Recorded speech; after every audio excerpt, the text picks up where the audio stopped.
सोचिए, 1000 साल का दौर, 8वीं सदी से लेकर 18वीं सदी तक। इस लंबे अरसे में भारतीय उपमहाद्वीप में एक बहुत ही गहरी, एक आध्यात्मिक क्रांति चल रही थी।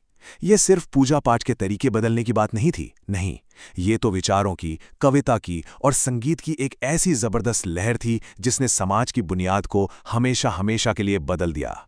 और यही वो सवाल है जो आज की हमारी चर्चा के बिल्कुल केंद्र में है। मतलब, कैसे कुछ संतों ने अपने गीतों और अपनी कविताओं से बड़े बड़े साम्राज्यों को चुनौती दे दी। कैसे उन्होंने लाखों करोड़ों लोगों के लिए भगवान और आस्था के मायने ही बदल दिए। ये जो भक्ति और सूफी आंदोलन थे ना, ये सिर्फ धार्मिक नहीं बल्कि क्रांतिकारी सामाजिक और सांस्कृतिक ताकतें थीं। तो चलिए एक नजर डालते हैं कि आज हम इस सफर में कहां-कहां से गुजरेंगे।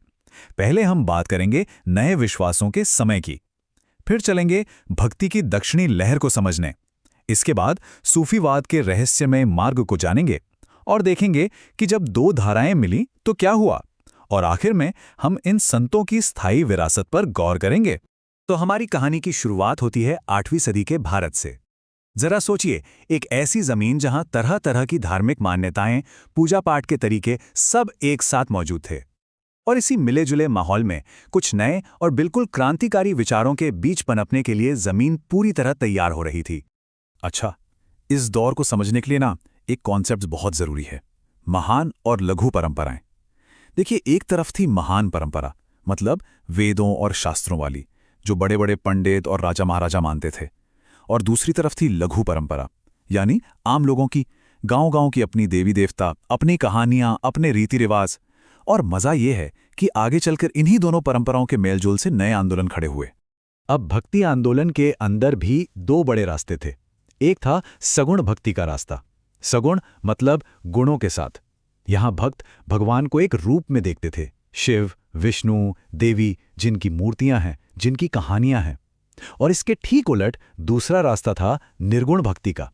निर्गुण मतलब बिना गुणों के। ये लोग मानते थे कि ईश्वर का कोई रूप नहीं, कोई आकार नहीं, वो तो बस एक एहसास है, एक शक्ति है जो हर जगह है। मूर्ति पूजा का तो कोई सवाल ही नहीं था। और ये दोनों ही सोच हमारी कहानी में बहुत अहम होने वाली हैं। तो चलिए अब चलते हैं हमारी कहानी की पहली महान धारा की तरफ। और ये धारा कहां से निकली? दक्षिण भारत से। भक्ति आंदोलन की पहली संगठित लहर यहीं से उठी थी। यहां के संतों ने तो कमाल ही कर दिया। ये थे आलवार, जो विष्णु को मानते थे, और नयनार, जो शिव के भक्त थे। और इनकी सबसे क्रांतिकारी बात क्या थी पता है? इन्होंने संस्कृत को, जो उस वक्त ज्ञान और धर्म की भाषा मानी जाती थी, उसे किनारे कर दिया और अपने भजन गाए आम लोगों की भाषा, तमिल में। सोचिए कितना बड़ा कदम था ये। उन्होंने जाति पाति को खुली चुनौती दी, और तो और इस आंदोलन में महिलाएं भी संत बनी। ये उस जमाने के हिसाब से एक सामाजिक क्रांति से कम नहीं था। लेकिन ये लहर सिर्फ तमिलनाडु में ही नहीं रुकी, ये और आगे बढ़ी, पहुंची कर्नाटक। और यहां हमें मिलते हैं बसवन्ना। दिलचस्प बात यह है कि वो खुद एक मंत्री थे, मतलब सिस्टम का हिस्सा, और फिर भी उन्होंने उसी सिस्टम के खिलाफ आवाज उठाई। बसवन्ना और उनके मानने वालों यानी वीरशैव या लिंगायतों ने तो समाज के हर नियम पर सवाल उठा दिया।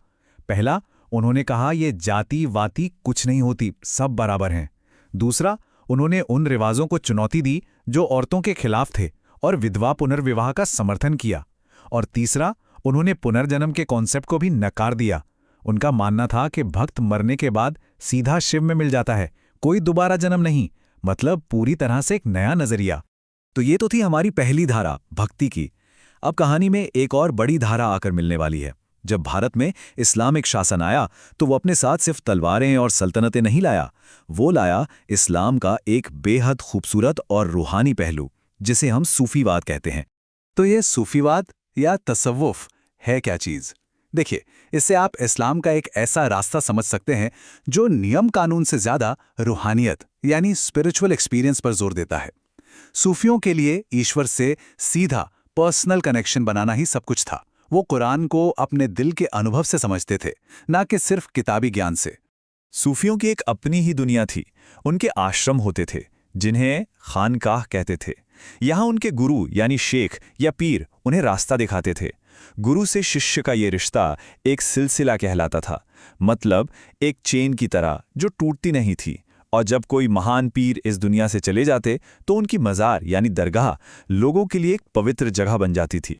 भारत में कई सूफी सिलसिले आए, लेकिन जो सबसे ज़्यादा मशहूर हुआ वो था चिश्ती सिलसिला। क्यों? क्योंकि वो यहाँ की मिट्टी में रच बस गए। उन्होंने यहाँ के लोगों से जुड़ने का एक बहुत ही असरदार तरीका अपनाया, और वो था संगीत। उनकी महफिलों में जो समा या कव्वाली होती थी, उसने सीधे लोगों के दिलों पर असर किया। और अब कहानी उस मोड़ पर आती है जहां ये दोनों महान धाराएं, भक्ति और सूफीवाद, आकर मिलती हैं। और यह संगम कहाँ हुआ? उत्तर भारत में। यहां एक बिल्कुल नई सोच का जन्म होने वाला था। एक बार जरा टाइमलाइन पर नजर डालते हैं तो पूरी तस्वीर साफ हो जाएगी। देखिए, 6ठी सदी में दक्षिण में शुरुआत हुई, 12वीं सदी तक ये कर्नाटक पहुंचा, और उसी दौरान उत्तर में सूफी भी आ गए। और फिर आया 15वीं-16वीं सदी का वो दौर जब इस पूरे संगम का निचोड़ सामने आया, कबीर और गुरु नानक के रूप में। और इस संगम के सबसे बड़े प्रतीक थे कबीर, एक जुलाहा, एक कवि, जिनकी बातें इतनी सीधी और सच्ची थीं कि वो सीधे दिल में उतर जाती थीं। उनकी हर बात में भक्ति और सूफीवाद का सार मिलता है। उनका सीधा सा कहना था, अरे भाई, भगवान को कहाँ बाहर ढूंढ रहे हो, वो तो तुम्हारे अंदर ही हैं।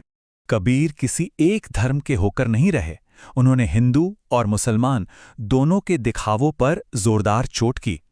उन्होंने कहा कि ईश्वर तो एक ही है, निराकार है। उसे चाहे अल्लाह कहो, खुदा कहो या फिर अलख और ब्रह्मन कहो, बात एक ही है।